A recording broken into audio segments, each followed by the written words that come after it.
Émission de monnaie, intérêt et inflation. L'émission de monnaie, ou l'expansion monétaire, est le procédé par lequel une banque centrale augmente le volume d'argent circulant dans son économie. L'augmentation de liquidité stimule l'économie. Mais comment cela se passe-t-il? La banque centrale achète des actifs financiers aux banques commerciales. En contrepartie, du cash est remis aux banques qui prêtent ensuite cet argent. Par conséquent, la banque irrigue les circuits économiques en liquidité et l'argent devient moins cher puisque lorsque l'offre d'un bien augmente, son prix baisse automatiquement.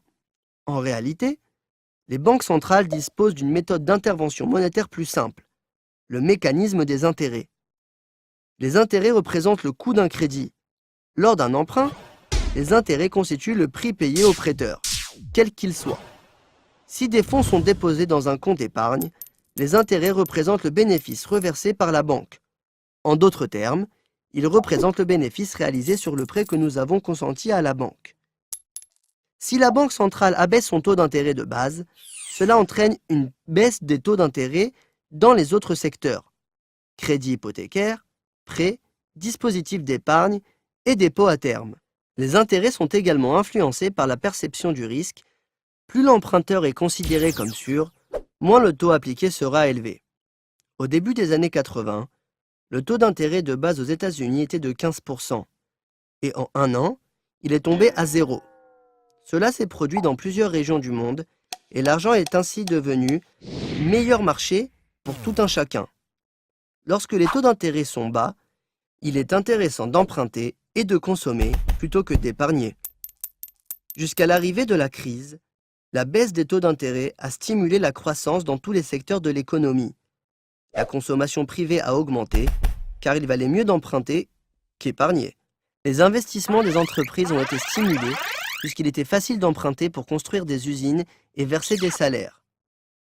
Les gouvernements avaient la possibilité d'emprunter de l'argent pour pas cher. L'argent bon marché stimule également les échanges commerciaux entre les pays, ce qui est intéressant mais comporte certaines conséquences fâcheuses. Lorsque l'argent ne coûte pas cher et que la demande augmente, les prix peuvent monter. Cela s'appelle l'inflation, bête noire de l'économie. L'inflation signifie hausse des prix et diminution du pouvoir d'achat. L'inflation érode la valeur de l'argent.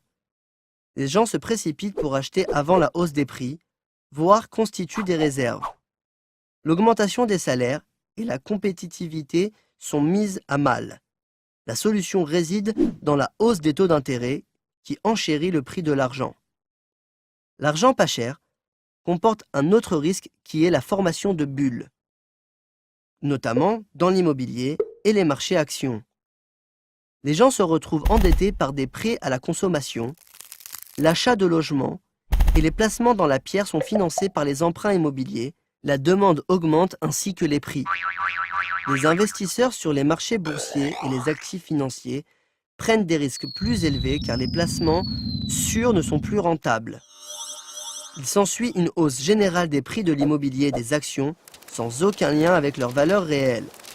Pendant la décennie ayant précédé la crise de 2008, l'argent bon marché a inondé le marché, poussant à l'achat et à la construction de logements et a provoqué la formation d'une énorme bulle immobilière et financière. Là où la demande et la croissance étaient fortes, les bulles ont enflé dans des proportions exceptionnelles.